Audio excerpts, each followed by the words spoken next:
प्रणाम गुरुदेव। मैं आत्म क्रांति ग्रुप से जगदीश बोल रहा हूँ। गुरुदेव, मेरा चौथा प्रश्न ये है कि मैं उठने से लेकर सोने तक अपने जो भी जरूरी कामकाज है, क्रियाकलाप है, वो करता हूँ।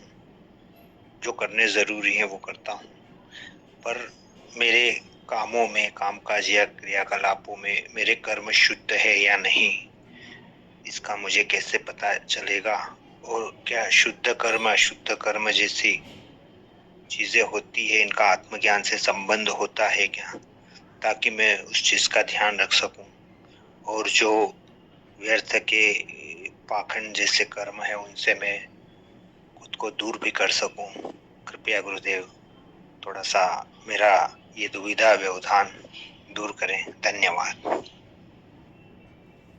प्रणाम आप सभी को और प्रणाम जगदीश आपको भी।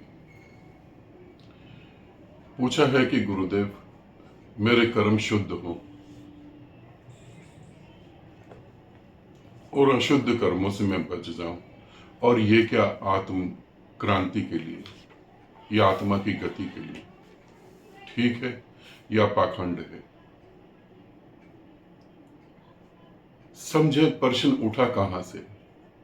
पहले तो यही समझने की कोशिश करें कि प्रश्न उठा कहां से। इस पृथ्वी पर पूरी की पूरी मनुष्य जाति को सबसे ज्यादा जो भटकाया है, सबसे ज्यादा जो भटकाया है, वो उन लोगों ने मनुष्य को भटकाया है जिन्होंने ग्रंथ पढ़ने के बाद उनको बोलना चालू कर दिया। जिन्होंने एक तरीके से जिन्होंने ग्रंथ लिखे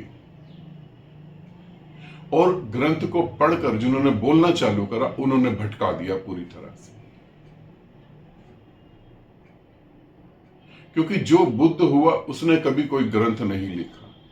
बुद्ध कभी ग्रंथ नहीं लिख सकते, लिखते ही नहीं। उनको पता है जो मैं आज बोल रहा हूं, इस समय बोल रहा हूं, इस समय इस पल में ये सही है, अगले पल में वो गलत हो सकता है। स्थितियां बदल सकती हैं। सत्य हमेशा एकदम लोहे की तरह नहीं खड़ा होता, वो फ्लेक्सिबल होता है। प्रेम करने की सबको आजादी होनी चाहिए, ये बिल्कुल ठीक है, मगर एक 14 साल के बच्चे को ये बिल्कुल ठीक नहीं। वो बच्चे को प्रेम का मतलब ही नहीं समझा। वो बच्चा प्रेम के मार्ग पे चलने में भटक जाएगा पूरी तरह से। पैसा व्यर्थ की बात है, पैसा व्यर्थ है, ये उस व्यक्ति के लिए ठीक है जो बहुत अमीर है। अगर गरीब इस बात को मान ले तो वो आलसी हो जाएगा। चीजें बदल जाती हैं पूरी तरह से।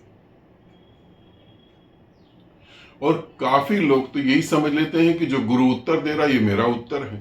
तुम्हारी मनोस्थिति अलग होती है, गुरु का उत्तर अलग होता है। शुद्ध कर्म हम कैसे कर पाएंगे, इसका समझें। गीता में शुद्ध कर्म के बारे में कहा है, अच्छे कर्म करो। हर ग्रंथ में, हर धर्म ने, हर जाति ने अच्छे कर्मों के ऊपर ज्यादा फोकस करा है। बात ठीक है, करना भी चाहिए। अब इस कारण से होता क्या है, हम अच्छे कर्मों को थोप लेते हैं अपने ऊपर, करते नहीं हैं, हम थोप लेते हैं, हम नाटक करने लगते हैं। एक पति पत्नी नाटक करने लगते हैं। पति कहता कि तुम्हारे अलावा मेरे जीवन में कहीं कुछ भी नहीं, तुम ही हो सब जगह। मगर उसके जीने के तरीके को देखो तो तुम कुछ अलग ही पाओगे। पत्नी के जीने के तरीके को देखो तो कुछ अलग ही पाओगे। मां बाप बच्चों को सिखाते हैं झूठ नहीं बोलो, मगर वो खुद झूठ बोल रहे हैं।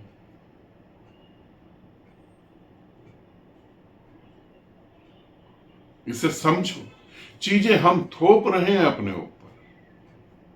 और जिन बुद्ध पुरुषों ने ये बोला होगा उनके अंदर से बाहर आ रही, सारा का सारा उल्टा हो गया। हम थोप रहे हैं अपने ऊपर, उनके भीतर से बाहर आ रही। बुद्ध कोई भी कर्म करे वो अशुद्ध नहीं हो सकता। ध्यान रखना, बुद्ध किसी की गर्दन भी काट दे वो अशुद्ध नहीं हो सकता। बुद्ध किसी को जहर भी दे दे वो अशुद्ध नहीं हो सकता। यहां मैं जब बुद्ध कह रहा हूं तो मैं गौतम बुद्ध के बारे में नहीं कह रहा हूं, सिद्धार्थ के बारे में नहीं कह रहा हूं, मैं कह रहा हूं जिनको बोध हुआ है। कृष्ण ने अर्जुन को बोला कि ये तो मरे हुए हैं, तुम मार दे इनको, कोई फर्क नहीं पड़ता। महावीर ने कहा कि एक कीड़ा भी नहीं मरना चाहिए, वो हिंसा हो जाएगी।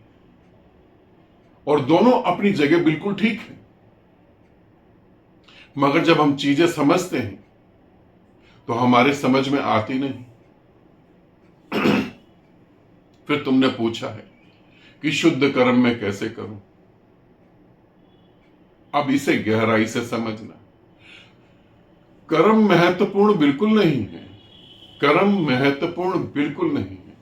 कर्म करने वाला कौन सी भाव दशा में है यह महत्वपूर्ण है। यह बहुत महत्वपूर्ण है। तुम बुद्ध हो, तुम शुद्ध हो। अगर तुम शुद्ध हो तो तुम जो भी कर्म करोगे वो शुद्ध होंगे।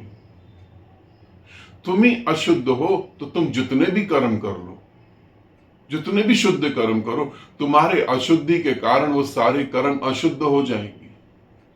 आज लोग मंदिरों में, मस्जिदों में, गुरुद्वारों में, चर्च में दान दे रहे हैं, ये अच्छा है, मगर दान दे कौन रहा है? ध्यान रखना, दान कौन दे रहा है? वो दान देने का पैसा किस रास्ते से आ रहा है? ये बहुत महत्वपूर्ण है। अगर वो अशुद्धियों के रास्ते से आ रहा है तो तुम्हारा दान भी अशुद्धि ही होगा।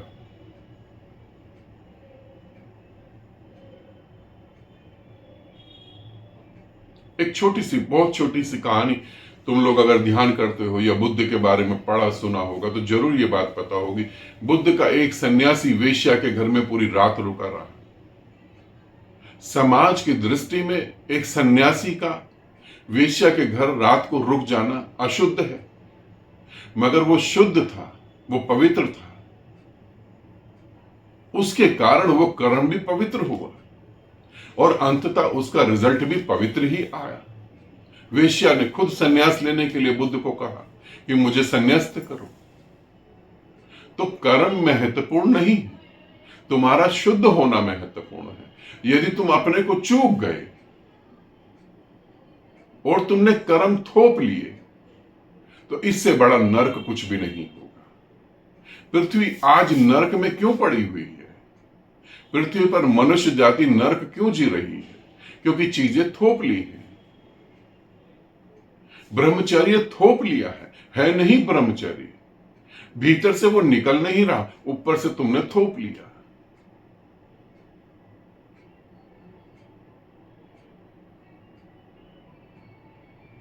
तुमने चीजें थोप ली हैं।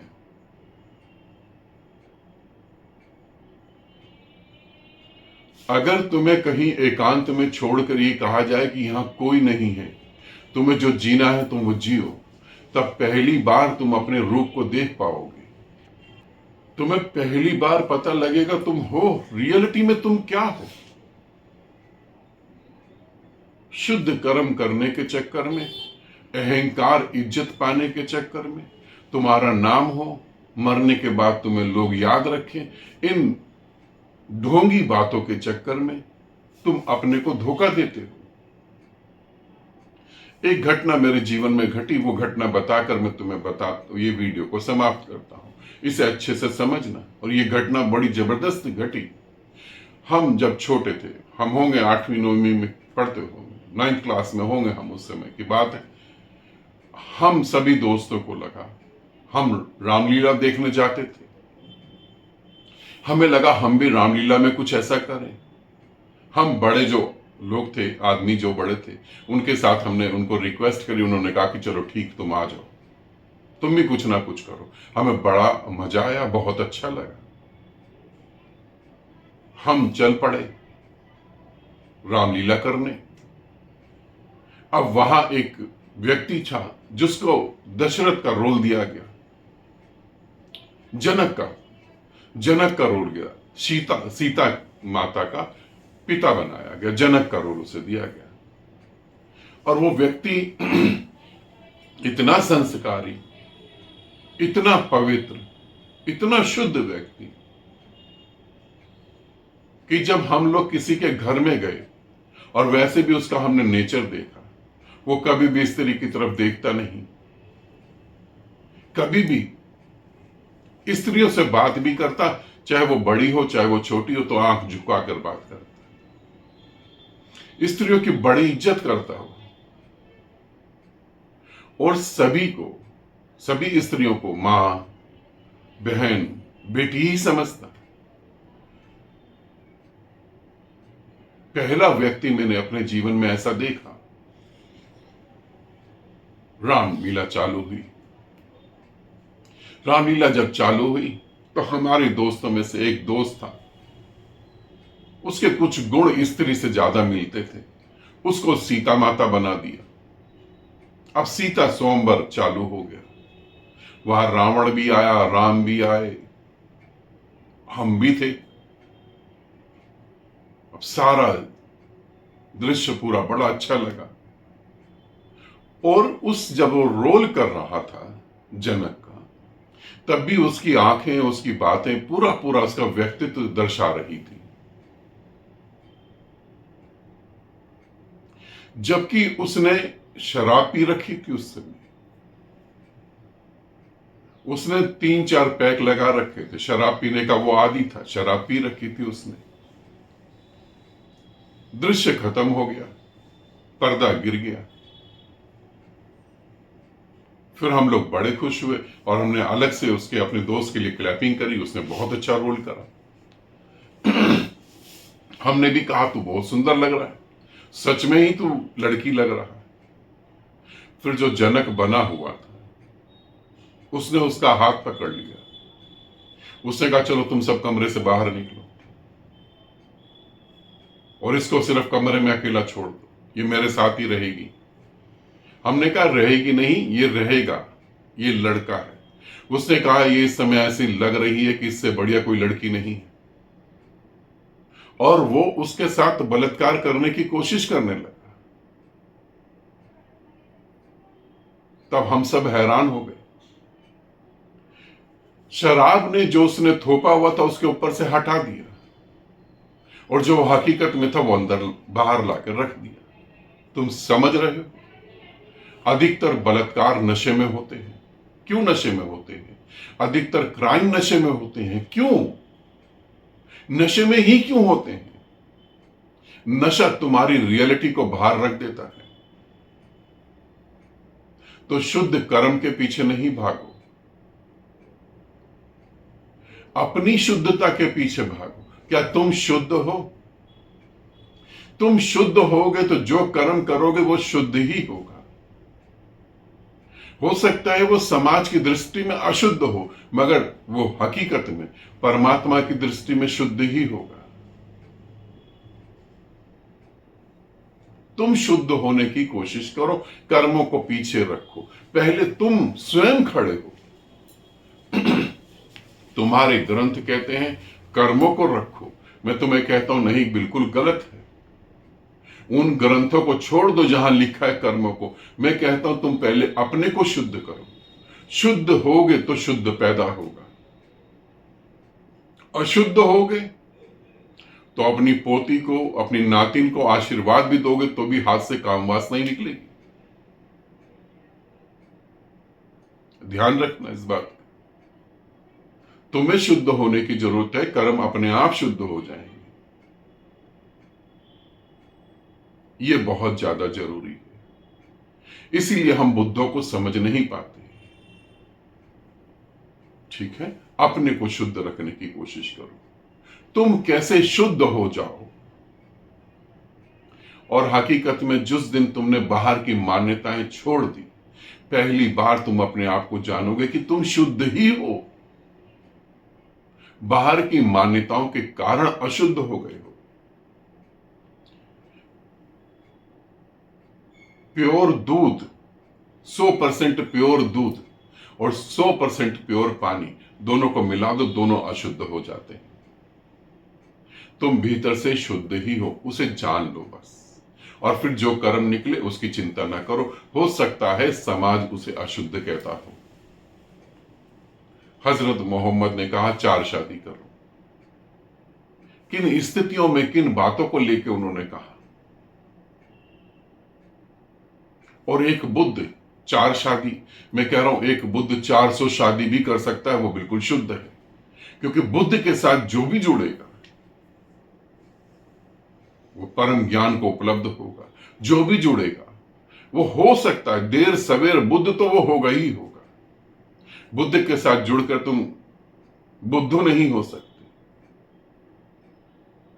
इसीलिए कर्मों को नहीं, स्वयं को देखो। ठीक है, आनंदित रहो, सदा खुश रहो। बहुत बहुत प्रेम आप सभी को।